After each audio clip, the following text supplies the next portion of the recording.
देखो आज हमें क्या पढ़ाई करनी है। हम लोगों ने हेडिंग ली रखी है एल्कोहलों में समावयवता। अच्छा, एल्कोहलों में समावयवता को अंग्रेजी में आइसोमेरिज्म इन एल्कोहल्स भी कहा जाता है। वैसे तो मेरा अंदाजा ये है कि आपने पिछली क्लासों में समावयवता को पढ़ रखा होगा। ऐसा है ही नहीं कि आपने पिछली क्लासेस में समावयवता को नहीं पढ़ा होगा, क्योंकि हाई स्कूल क्लास 10th में भी समावयवता का एक छोटा सा भाग है, और कक्षा 11 की क्लास में 11th में तो फर्स्ट ईयर में तो है ही समावयवता। अच्छा, अगर फिर भी आप लोगों ने नहीं पढ़ा है तो भी कोई खास या विशेष परेशानी आपको होने वाली नहीं है। मैं एक बार रिपीट कर दूंगा समावयवता को। तो अगर मैं सबसे पहले बात यह है कि हमें केवल वे समावयवताएं पढ़नी है जो एल्कोहल्स में आती हैं, और उसके भी पहले जरूरी यह है कि हम लोग इस बात को जान लें कि समावयवता कहते किसको है। देखो, समावयवता शब्द से ही पहचाना जा सकता है। देखो, समावयवता का अर्थ होता है समान अवयवता, एक ऐसा गुण जो समान अवयवता पर डिपेंड करता हो। अर्थात जब भी कभी आपको कोई एक अणुसूत्र मिल जाएगा, एक फॉर्मूला मिल गया कंपाउंड का, आपने उस फॉर्मूले को देखा और उस फॉर्मूले को देखते हुए इस बात का अंदाजा लगाया कि ये जो अणुसूत्र लिखा हुआ है इससे दो अलग अलग कंपाउंड बनाए जा सकते हैं। जैसे मैं एक नॉर्मली सबको फॉर्मूला बताता हूं। कैसे? हमारे पास एक फॉर्मूला है C6H12O6। नॉर्मली अगर देखा जाए तो ये सूत्र जो है ये दो यौगिकों का फॉर्मूला होता है। वैसे तो 3 यौगिकों का फॉर्मूला होता है। ये सूत्र ग्लूकोज का भी हो सकता है, ये सूत्र फ्रक्टोज का भी हो सकता है, और एक और कंपाउंड है, ये सूत्र हो सकता है गैलेक्टोज का। तो समान अवयवता का मतलब है जितने अवयव ग्लूकोज के फॉर्मूले में उतने ही अवयव फ्रक्टोज के फॉर्मूले में, और वही सारे के सारे अवयव होते हैं गैलेक्टोज के फॉर्मूले में। लेकिन मैं क्या देखता हूं, अगर मैं अणुसूत्र देखता हूं तो तीनों यौगिकों के सेम हैं, लेकिन अगर मैं ग्लूकोज, फ्रक्टोज और गैलेक्टोज के गुणों की तुलना कर लेता हूं तो मुझे पता चलता है कि ग्लूकोज के गुण अलग हैं, फ्रक्टोज के गुण अलग हैं, और गैलेक्टोज के गुणों की तुलना अगर की जाए तो वे अलग अलग हैं। तो जब भी कभी ऐसी परिस्थिति आती है कि हमें 2-3 यौगिक ऐसे मिल जाएं जिनके अणुसूत्र तो आपस में समान दिखें, ऐसा लगे कि यार इनके सारे के सारे यौगिकों के अणुसूत्र समान हैं, लेकिन जब हम उन यौगिकों के गुणों की तुलना करने चलें तब हमें इस बात का अंदाजा हो कि नहीं, यौगिक के गुण अलग अलग हैं। ऐसी परिस्थिति में या पदार्थों की इस घटना को कहते हैं समावयवता। और बेटा, जैसे मैं क्या सोचता हूं, मैंने बताया ये 3 पदार्थों का फॉर्मूला था। पहला पदार्थ था ग्लूकोज, दूसरा फॉर्मूला हो सकता था फ्रक्टोज, और एक और फॉर्मूला हो सकता था गैलेक्टोज। हम कहेंगे ग्लूकोज, फ्रक्टोज और गैलेक्टोज एक दूसरे के समावयवी यौगिक हैं। मैं दोबारा से रिपीट कर देता हूं। मैं क्या सोचता हूं, ग्लूकोज, फ्रक्टोज और गैलेक्टोज अलग अलग पदार्थ हैं, और तीनों पदार्थों के गुण भी अलग अलग हैं। अगर आप ग्लूकोज के गुणों की तुलना करोगे तो फ्रक्टोज से अलग होंगे, फ्रक्टोज के गुणों की तुलना करोगे तो गैलेक्टोज से उसके गुण अलग होंगे। मतलब जितने भी आपको ये कंपाउंड दिख रहे हैं, सारे के सारे कंपाउंड के नेचर अलग अलग हैं, गुण अलग अलग हैं, प्रॉपर्टीज अलग हैं, उनके प्रकृतियां अलग हैं। लेकिन जब मैं देखता हूं कि तीनों का फॉर्मूला अगर देखते हैं तो तीनों का मॉलिक्यूलर फॉर्मूला आपस में कैसा मिलता है, सेम। तब हम यौगिकों में से इस गुण को, कौन से गुण को, कि फॉर्मूला तीनों का सेम मिल रहा है लेकिन तीनों यौगिकों के गुण कैसे हैं, अलग अलग हैं। इस घटना को कहते हैं समावयवता। और समावयवता जिन जिन सूत्रों में पाई जाती है वे सारे यौगिक कहलाते हैं समावयवी यौगिक।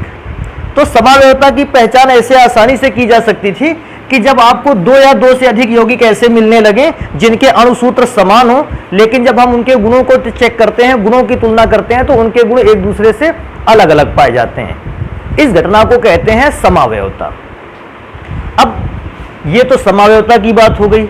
हम लोगों को पढ़ना है एल्कोहलों में पाई जाने वाली समावयवता। तो बेटा नॉर्मली अगर समावयवता की केवल बात होती तो 6 से 7 प्रकार की समावयवताएं होती हैं, और शायद मेरे ख्याल से हर एक समावयवता को अपने कोर्स में सम्मिलित भी किया गया है, पढ़नी भी है। लेकिन अभी आज के दिन हम केवल उन समावयवताओं को पढ़ेंगे जो समावयवताएं एल्कोहल्स में पाई जाती हैं। और बेटा मैं एल्कोहल की जब भी बात करता हूं तो एल्कोहलों में प्रमुख रूप से 3 प्रकार की समावयवताएं पाई जाती हैं। तो मैं यहां लिख दूंगा कि 3 प्रकार की समावयवताएं पाई जाती हैं, कि समावयवताएं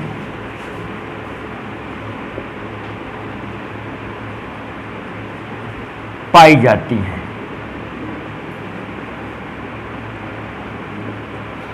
अब कौन कौन से प्रकार की समावयवताएं पाई जाती हैं, तो इनको एक एक करके पढ़ना स्टार्ट करते हैं भैया। सबसे पहली समावयवता है, इसको कहते हैं स्थान समावयवता। स्थान समावयवता,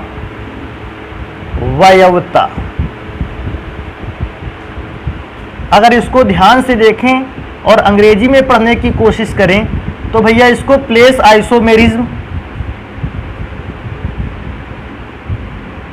या इसको पोजीशन आइसोमेरिज्म के नाम से भी जानते हैं। Position isomerism.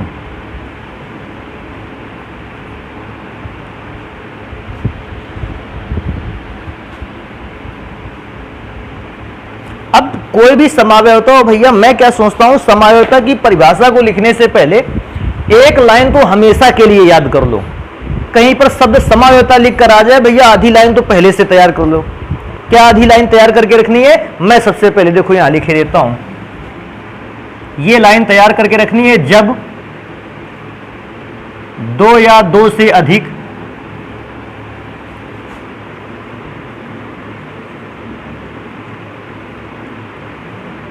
यौगिकों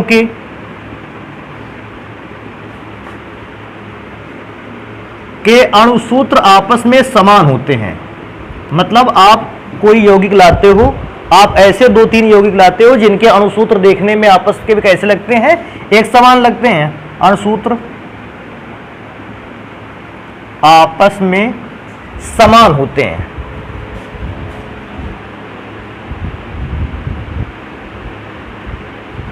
समान होते हैं, परंतु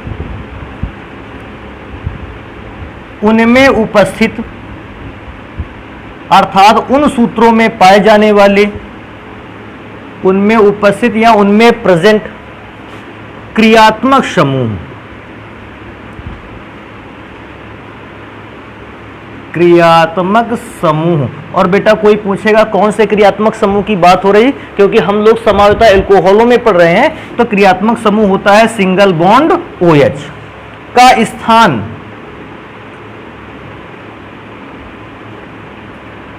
अलग अलग होता है या भिन्न भिन्न होता है।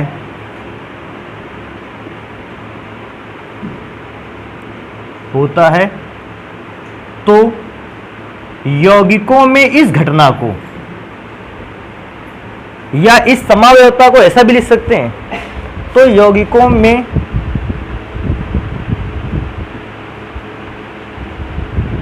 इस घटना को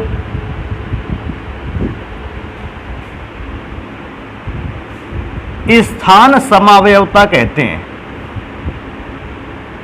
स्थान समावयवता कहते हैं।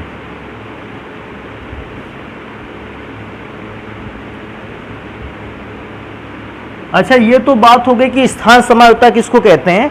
और ये भी थोड़ा सा ध्यान रखना है, बाई चांस मैं ऐसा मान लेता हूं कि 3 यौगिकों के अणुसूत्र समान थे, लेकिन उन तीनों यौगिकों में क्रियात्मक समूह का स्थान अलग अलग था, तो उन 3 यौगिकों को कहा जाएगा ये तीनों यौगिक आपस में क्रियात्मक समूह समावयवी हैं।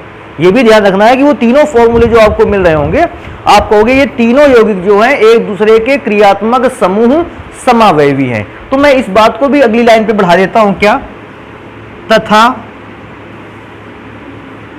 जो भी आपको यौगिक मिलते हैं तथा यौगिकों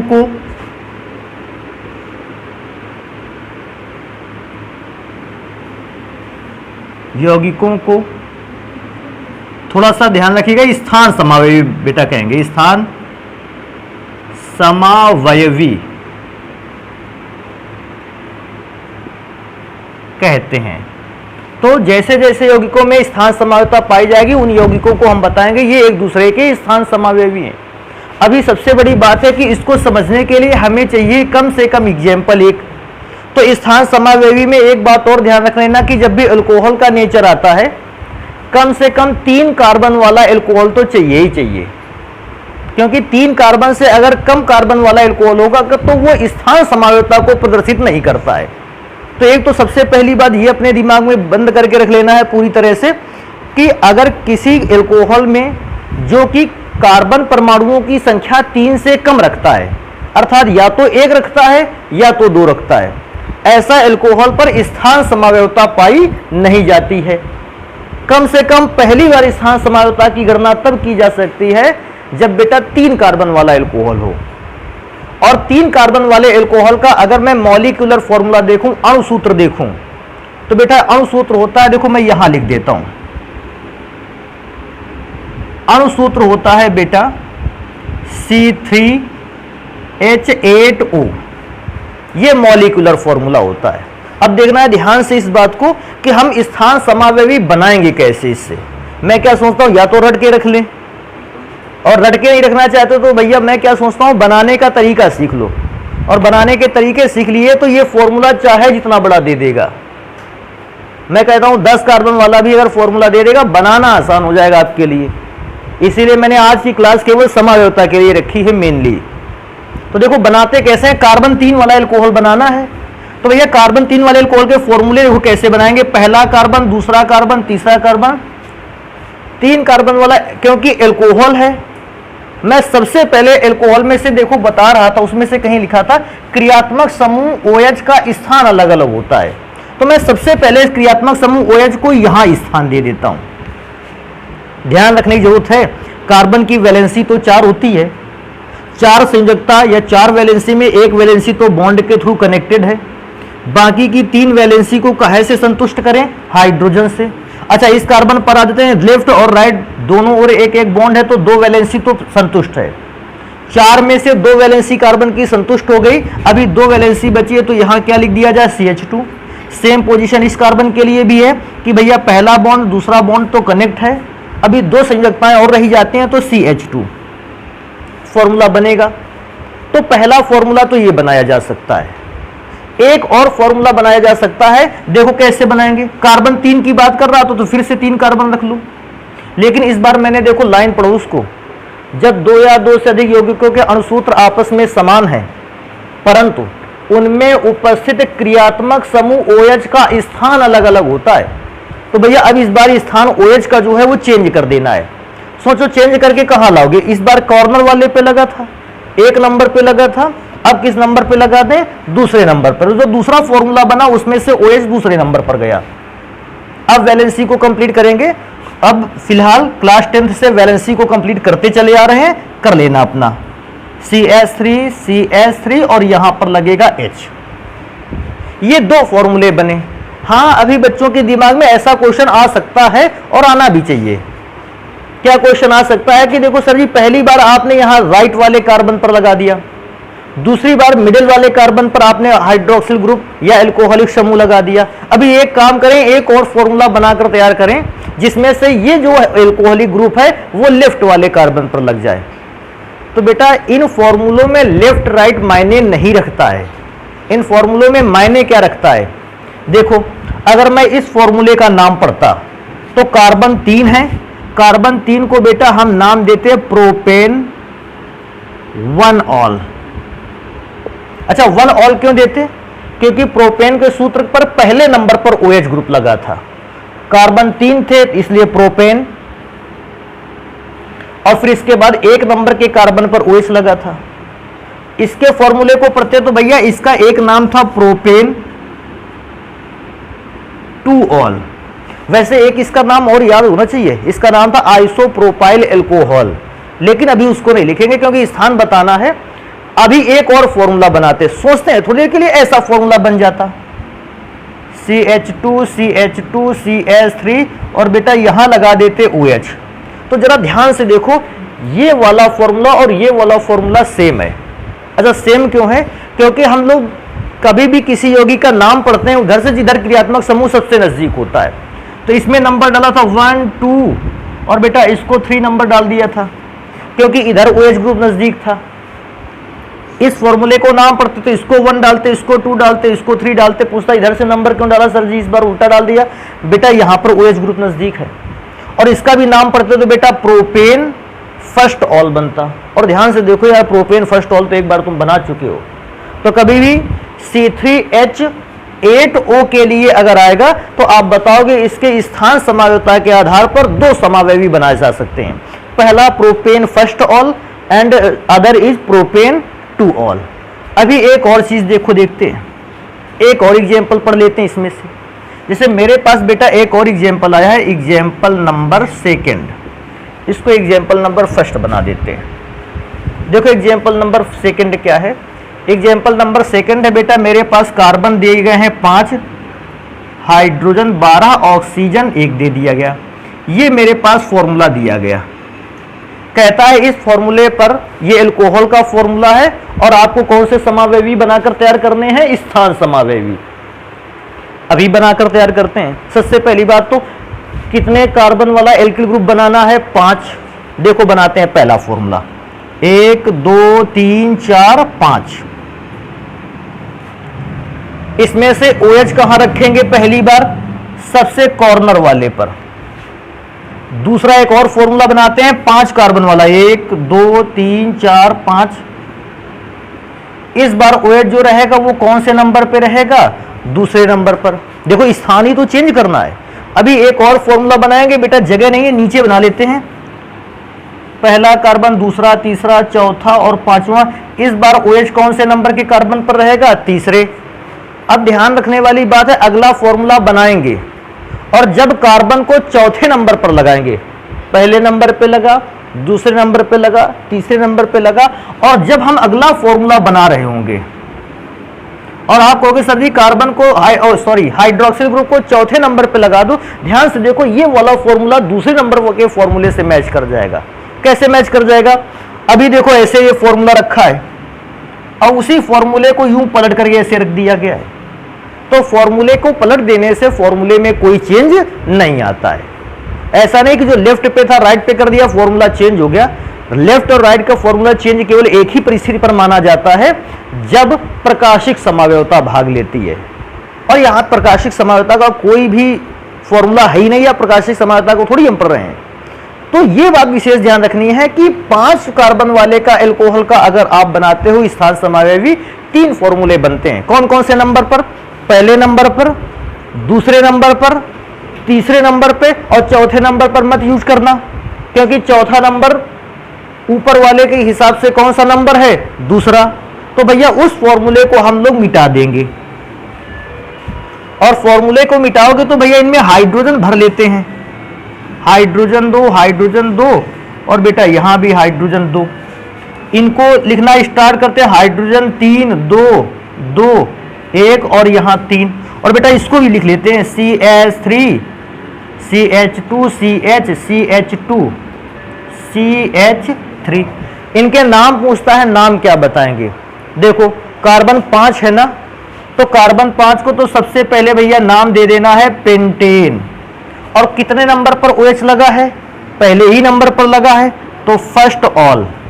इसका नाम पढ़ोगे तो कार्बन 5 होने की वजह से भैया पेंटेन तो कोई हटा ही नहीं सकता, क्योंकि दूसरे नंबर के कार्बन पर OH लगा है, इसका नाम पढ़ लेंगे 2 ऑल। लास्ट वाले पे चलते हैं, इसका नाम क्या, कार्बन 5 है तो भैया पेंटेन तो पहले से ही रहने वाला है, और क्योंकि तीसरे नंबर पर OH लगा है 3 ऑल। अब देखो ध्यान से अगर देखेंगे इस बात को अच्छे सही ढंग से पढ़ रखा है। एक चीज और बता सकते हो, देखो मैं पूछता हूं, इधर पूछ लेते हैं, अगर कोई कार्बन 7 वाला एल्कोहल मिल जाए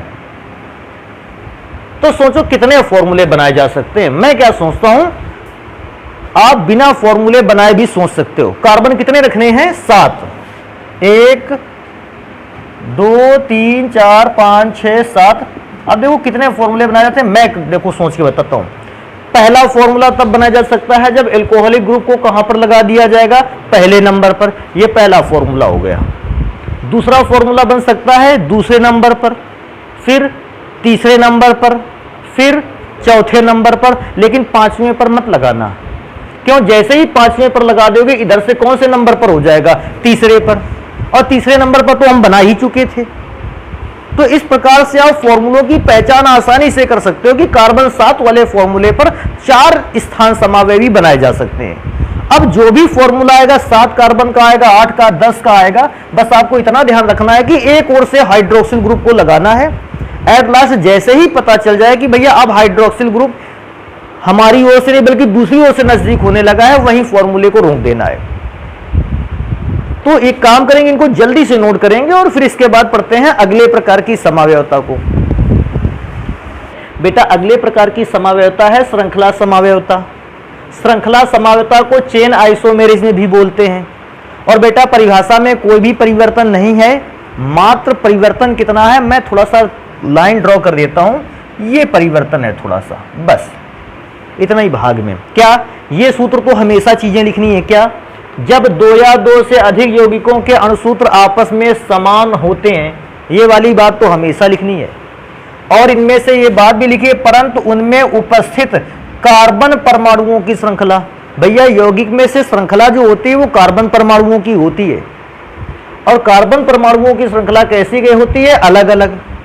और जब यौगिकों के अणुसूत्र समान होने के बावजूद कार्बन परमाणुओं की श्रृंखला बदलने लगे, कार्बन परमाणुओं की श्रृंखला में चेंज आने लगे, कार्बन परमाणुओं की श्रृंखला अलग अलग प्रकार की हो जाए, तब हम यौगिकों में इस प्रकार की समावयवता को या इस प्रकार की घटना को कहते हैं श्रृंखला समावयवता। और श्रृंखला समावयवता जिन जिन सूत्रों में पाई जाती है, ऐसे सूत्रों को कहते हैं श्रृंखला समावयवी। और बिना समय बर्बाद किए अब स्टार्ट करेंगे एग्जाम्पल, क्योंकि इंपॉर्टेंट चीज तो एग्जाम्पल ही है। हो सकता है आपके यहाँ डेफिनेशन आए ही ना, बस इतनी बात आ जाए, फॉर्मूला दे दे, बता दे इसमें श्रृंखला समावयवी बनाइए। तो श्रृंखला समावयवी बनाएंगे, स्टार्ट करेंगे। पहला एग्जाम्पल देखो बेटा, आपको एक फॉर्मूला दे रहा है कार्बन 3 वाला, हाइड्रोजन 8O, और आपसे कहता है इसके कौन से समावयवी लिखिएगा, श्रृंखला समावयवी।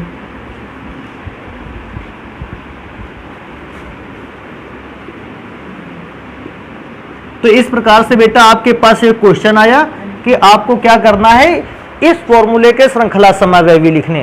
परेशान बिल्कुल भी नहीं होना है। देखो मैं बता दूं, अभी श्रृंखला समावयवी को लिखने के भी तरीके अपने अवेलेबल हैं। कार्बन कितने हैं, 3। तो पहली बारी में क्या करोगे कि 3 कार्बन परमाणुओं को सीधी लाइन में अरेंज कर दोगे और कॉर्नर वाले पर OH लगाओगे। दूसरी बारी फॉर्मूले पर क्या करोगे कि आप 3 नहीं बल्कि 2 कार्बन को सीधी लाइन पर अरेंज करोगे और कॉर्नर वाले पर OH लगाओगे। मतलब इस पे क्या था, इस पे OH का स्थान चेंज नहीं हो रहा है, OH वहीं किनारे रखा हुआ है हर बार। अब ध्यान रखना है, इसमें से तो 3 कार्बन लिखे थे तो पूरे पूरे कार्बन हो गए, उसमें से कितने कार्बन लिखे थे, 2, अभी तीसरा कार्बन छूट गया है ना, तो पीछे से एक छोड़कर बीच वाले पर एक कार्बन इसको यहां से लगा देते हैं, वो तीसरा वाला कार्बन कंप्लीट हो गया। और ध्यान रखने वाली बात है, हमेशा उस कार्बन पर ही ये नीचे वाला कार्बन अटैच करना, जो कार्बन OH से कनेक्ट है उस कार्बन पर नीचे की ओर कनेक्ट करना, ये बहुत ध्यान रखना इस बात को। अब कोई पूछेगा सर जी इन पर क्या करें, हम कहेंगे भैया हाइड्रोजन भर लीजिए संयोजकता के आधार पर। इस पर भी भरने की कोशिश करोगे, CH3 CH CH3 चेक करेंगे, कार्बन 3 है, उसमें भी कार्बन 3 है, हाँ कार्बन 3 लिखा था। हाइड्रोजन 3 2 5 2 7 और 1 8, 3 3 6 7 और 1 8, हाँ 8 हाइड्रोजन था। ऑक्सीजन दोनों में 1 है, भैया यहां भी ऑक्सीजन दोनों में 1 है। तो श्रृंखला समावयवता में इस बात को ध्यान रखना है, पहले सारे के सारे कार्बन सीधी लाइन पर बिछा देने हैं, फिर कॉर्नर पर OH।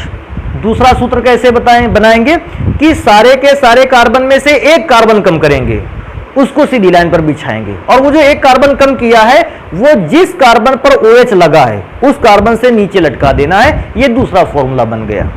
हालांकि इससे ज्यादा फॉर्मूला बन नहीं सकता है। तो इसका अगर कोई नाम पूछेगा तो बेटा अगर थोड़ा सा ध्यान दें तो इसको बोल सकते हैं 1 डिग्री प्रोपाइल एल्कोहल। कोई पूछेगा 1 डिग्री प्रोपाइल क्यों कहा? बेटा जरा ध्यान दो, OH ग्रुप जिस कार्बन जुड़ा है वो 1 डिग्री कार्बन है, अर्थात उससे केवल एक कार्बन जुड़ा है, इसलिए 1 डिग्री। इसकी बात होगी OH जिस कार्बन से जुड़ा है उस पर कितने कार्बन जुड़े हैं? 2। तो अगर इसका नाम पूछेगा तो बेटा ये 2 डिग्री और कार्बन 3 होने की वजह से प्रोपाइल एल्कोहल ही है। अभी बात कर लेते हैं कि सर जी क्या इसके अलावा भी कोई आ सकता है? बेटा मेरा अंदाजा है कि एक क्वेश्चन और पूछा जा सकता है, और एक क्वेश्चन और पूछा जा सकता है कार्बन 4 वाले सदस्य पर। कार्बन 4 वाले सदस्य पर कैसे पूछा जा सकता है उसको देख लेते हैं। जैसे मेरे पास फॉर्मूला आ गया C4H10O पर या के श्रृंखला समावयवी लिखो। अब इसका श्रृंखला समावयवी लिखने के लिए आता है, देखो तरीका फिर से है बिल्कुल वही, इसके अलावा कुछ भी तरीका नहीं पकड़ेंगे। सबसे पहले कितने कार्बन सीधी लाइन पर अरेंज कर दिए जाएं? 4, और कॉर्नर वाले पर OH। इसके बाद बेटा सीधी लाइन पर कार्बन अरेंज करेंगे 3 और कॉर्नर वाले पर OH। और मैंने बताया था जो OH वाला कार्बन हो, OH वाला जो कार्बन हो, चौथा कार्बन उसी से कनेक्ट कर देना है। इसमें से एक और सूत्र बनाया जा सकता है। कौन सा सूत्र बनाया जा सकता है? नीचे देखते हैं बेटा, पहले 4 कार्बन सीधी लाइन पे, फिर 3 कार्बन सीधी लाइन पर, एक नीचे की ओर, अब 2 कार्बन सीधी लाइन पर, और बाकी के जो 2 बचे, एक कार्बन नीचे और एक कार्बन ऊपर। बस इतने फॉर्मूले बन सकते हैं। अब इसके बाद है क्या सर जी कभी कोई 5वां फॉर्मूला बन सकता है? श्रृंखला समावयवता में 5वां फॉर्मूला इम्पॉसिबल है। 4 फॉर्मूले के अलावा चौथा फॉर्मूला इम्पॉसिबल है। केवल 3 ही फॉर्मूले बनाए जा सकते हैं। मैं दोबारा से रिपीट कर देता हूं, फॉर्मूले बनाने के तरीके क्या है, मैं दोबारा से इस बात को रिपीट करता हूं। जितने भी कार्बन देता है, जैसे 6 कार्बन वाला दे देता है, सबसे पहली बात 6 कार्बन सीधी लाइन पर, कॉर्नर पर OH, फिर 6 कार्बन पे से 5 कार्बन सीधी लाइन पर, कॉर्नर पर OH, और 6वां कार्बन नीचे। फिर अगला फॉर्मूला कैसे बनेगा? 4 कार्बन सीधी लाइन पर, कॉर्नर पर OH, 5वां कार्बन नीचे और 6वां कार्बन ऊपर। बस इतने फॉर्मूले बन सकते हैं। मैंने 4 कार्बन सीधी लाइन पे लिखे, कॉर्नर पर OH था ही, उसकी तो बात ही नहीं करेंगे। मैंने 3 कार्बन को सीधी लाइन पर लगाया और चौथा कार्बन लटका दिया। फिर एक और काम किया कि 2 कार्बन सीधी लाइन पर लगाए और ऊपर और नीचे लटका दिया। जैसे ही आपको यह पता चले कि ऊपर की ओर और नीचे की ओर ग्रुपों को लटका दिया गया है, इससे ज्यादा आप फॉर्मूले मत बनाना। ऊपर नीचे दोनों लटक गया, अब कहीं नहीं लटकने वाला है। क्यों? वैलेंसी अब इसमें से हाइड्रोजन है ही नहीं। तब तक ये काम अपने मन से निपटाने हैं जब तक कि कार्बन के पास एक हाइड्रोजन बचे, और जब कार्बन के पास हाइड्रोजन ना बचे उसको मत छूना। फिर कैसे? अब इसको देख लेते हैं भैया। CH3 कर लेंगे, CH2 बना लेंगे, इसको CH2, इसको CH2, क्योंकि कार्बन के पास हाइड्रोजन है। अभी और सूत्र बनाओ, CH3 CH2 CH CH3। देखो इस कार्बन के पास अभी हाइड्रोजन है, अभी फॉर्मूला बनाओ। लेकिन यहां पर जब हाइड्रोजन को वैलेंसी के अकॉर्डिंग आप जोड़ रहे होगे, इस कार्बन पर भी एको भी हाइड्रोजन बचा नहीं, बस यहीं से फॉर्मूला खत्म। कोई कहेगा सर ये हाइड्रोजन लगा तो है, भैया वो हाइड्रोजन कार्बन के साथ नहीं है, वो किसके साथ है? ऑक्सीजन के साथ है। कार्बन वाले हाइड्रोजन खत्म हो गए। कहोगे सर जी इधर वाले में तो बचा था। हाँ बेटा, अच्छा सोचो इसमें से क्यों बच गया था? अब इसमें से कोई ग्रुप नहीं था, 3 कार्बन थे सीधी लाइन पर, फिर 2 में से एक को लटका दिया। अभी सोचने वाली बात है, अब हमारे पास कार्बन ही एक को नहीं बचे, क्या हम एक और कार्बन को ऊपर लटका सकते? जितने भी कार्बन है सारे खर्च कर लिए इतने ही में। तो इस प्रकार से श्रृंखला समावयवता को आप सॉल्व करोगे। जल्दी से इनको नोट कर दें, लास्ट प्रकार की समावयवता को पढ़ते हैं। बेटा लिख लिया? देखो अब सुनो, समावयवता में से एक चीज हमेशा याद रखो, जिस प्रकार की समावयवता है उसी शब्द को ध्यान देना है। देखो कौन सी समावयवता है? क्रियात्मक समूह। आधी लाइन तो अपने मन से पढ़नी है, जब दो या दो से अधिक यौगिकों के अणुसूत्र आपस में समान होते हैं परंतु उनमें उपस्थित क्रियात्मक समूह अलग अलग होते हैं। अगर क्रियात्मक समूह अगर समावयवता है तो क्रियात्मक समूह अलग अलग होते हैं। श्रृंखला समावयवता कहता तो हम क्या बताते, श्रृंखला अलग अलग होती है। अगर स्थान समावयवता होता तो मैं क्या बताता, स्थान अलग अलग होता है। जिस प्रकार की समावयवता वही में डिफरेंस पाया जाएगा। तो क्योंकि क्रियात्मक समूह समावयवता होती है, परिभाषा को ऐसा लिखा गया है कि जब दो या दो से अधिक यौगिकों के अणुसूत्र समान होते हैं परंतु उनमें उपस्थित क्रियात्मक समूह अलग अलग होते हैं तो यौगिकों में इस घटना को या इस समावयवता को कहते हैं क्रियात्मक समूह समावयवता। और क्रियात्मक समूह समावयवता के दौरान जितने भी यौगिक बनेंगे उन यौगिकों को कहा जाएगा क्रियात्मक समूह समावयवी। हालांकि एल्कोहल पे क्रियात्मक समावयवता बहुत अधिक पूछी जाती है। और देखो कैसे इसको लिखेंगे। इसका पहला एग्जाम्पल भैया हम यहां से स्टार्ट करेंगे। एग्जाम्पल के लिए फॉर्मूला मेरे पास है C2H6O। देखने से ही पता चल गया भैया ये मॉलिक्यूलर फॉर्मूला अर्थात अणुसूत्र है। अब ये एक ऐसा अणुसूत्र है जिससे हम अलग अलग फंक्शनल ग्रुप अलग अलग क्रियात्मक समूह के फॉर्मूले बनाएंगे। पहली चीज तो आप समावयवता किन में पढ़ रहे हैं, एल्कोहलों में। इसका मतलब पहला सूत्र तो इसका एल्कोहल का बनाया जा सकता है। देखो एल्कोहल का सूत्र मैं इससे कहां लिखता हूं, लेफ्ट पे। ये तीर निशान बनाने की जरूरत है नहीं, इतना कुछ करने की कोई भी जरूरत नहीं है, आप सीधे फॉर्मूला बना सकते हैं। इसका फॉर्मूला बनाओगे तो बेटा देखो जरा क्या एल्कोहल बन सकता है। तो एक एल्कोहल बनाया जा सकता है C2H5OH, 2 कार्बन वाला एल्कोहल है तो C2H5। अगर तुमको इससे भी परेशानी हो सदी C2H5OH डायरेक्ट लिख दिया, हम तो जान ही ना पाए। अरे बिल्कुल देखो कैसे लिखोगे, कार्बन कितने हैं 2, तो भैया कार्बन 2 लिख दिए क्योंकि एल्कोहल है, OH लिखना जरूरी था। इस पे हाइड्रोजन लगाओगे तो 3, इस पे हाइड्रोजन लगाओगे 2, वैलेंसी के अकॉर्डिंग पहला फॉर्मूला बन गया। ये भी तो एथाइल एल्कोहल ही है। दूसरा फॉर्मूला कैसे बनाना है इसको विशेष ध्यान रखना है, बनाने का तरीका और फिर पढ़ने का तरीका, दोनों चीजें मैं बता देता हूं। दूसरा फॉर्मूला जब एल्कोहल में समावयवता पहुंचता है, दूसरा फॉर्मूला बनता है ईथर का। ईथर के फॉर्मूले बनाने कैसे हैं, बीच में कर देना है O, एक कार्बन लेफ्ट पर एक कार्बन राइट पर, क्योंकि 2 कार्बन है। सोचो अगर 4 कार्बन होता तो कंडीशन क्या आती, 2 कार्बन लेफ्ट पर और 2 कार्बन राइट, या फिर 3 कार्बन लेफ्ट पर और 1 कार्बन राइट पर। 4 कार्बन सेट करने थे ना तुमको, तो ऐसा कर सकते थे कि भाई 3 कार्बन मैंने लेफ्ट पे कर रखे और चौथा कार्बन मैंने राइट पे कर रखा है। क्योंकि 2 कार्बन है, मजबूरी है आपकी, 1 कार्बन लेफ्ट पे रहेगा और 1 कार्बन कहां रहेगा, राइट पर।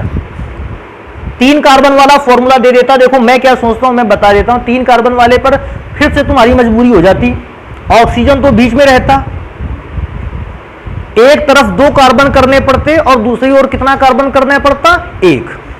मैं और भी बात बता देता हूं, एक्स्ट्रा चले जाते हैं, काफी आगे निकल जाते हैं। काफी आगे का मतलब है 5 कार्बन वाले पर चले जाते हैं। क्या करते, ईथर बनाने के लिए। कॉम्बिनेशन में बताता हूं, बीच में ऑक्सीजन, एक तरफ 4 और दूसरी ओर 1, 5 का कॉम्बिनेशन हो गया। दूसरा क्या बन सकता था, 1 और 2 और दूसरी ओर 3। अब कॉम्बिनेशन नहीं बन सकता है। कोई कहेगा पहली ओर 3 करेंगे दूसरी ओर 2 करेंगे, बेटा ये तो कर चुके हैं ना। तो कॉम्बिनेशन बनाने का तरीका, आपको 5 कार्बन सेट करने हैं लेफ्ट और राइट पर। जो जो कॉम्बिनेशन बना सकते हो बना लीजिए। मैंने 5 कार्बन पर पहला कॉम्बिनेशन बनाया होगा 1 और 4 का, दूसरा कॉम्बिनेशन बनाया होगा 2 और 3 का। और कोई कहेगा इस बार 3 इधर रख लेते हैं 2 उधर रख लेते हैं, बेटा बात तो वही कर रहे हो जो दूसरे नंबर पे किया गया है, और इसलिए वो फॉर्मूला मान्य नहीं रहेगा। तो इसको विशेष ध्यान रखना है बेटा। इसके फॉर्मूले को देखो कैसे लिखेंगे, हाइड्रोजन 3 रख लेंगे क्योंकि वैलेंसी को कंप्लीट करोगे। कार्बन पर 1 बॉन्ड है तो 3 हाइड्रोजन चाहिए, कार्बन पर 1 बॉन्ड है तो 3 हाइड्रोजन चाहिए। और भैया इसको नाम कैसे पढ़ते हैं, इसको नाम पढ़ते हैं थोड़ा सा अलग तरीके का है। देखो ऐसे भी बोल सकते हो, इसको मिथाइल ग्रुप बोलते हो, इसको मिथाइल ग्रुप बोलते हो, और बीच में ऑक्सीजन लगा हो तो इसको बोलते हैं ईथर। आप बोल सकते हो मेथाइल, मेथाइल ईथर, या अगर नाम लिखना चाहते हो मेथाइल ग्रुप 2 बार है क्या, तो डाई मेथाइल ईथर। इसको ऐसे बनाया जा सकता है। कुछ लोग शॉर्ट फॉर्म में फॉर्मूले को याद करने के लिए ऐसे कहते हैं ये फॉर्मूला ऐसा होता है जैसे किसी आदमी को बुलाया जा रहा है। जैसे कोई व्यक्ति पूछता है ईथर के फॉर्मूले में क्या खासियत होती है, भैया ईथर का फॉर्मूला हमेशा किसी ना किसी व्यक्ति को बुलाता है।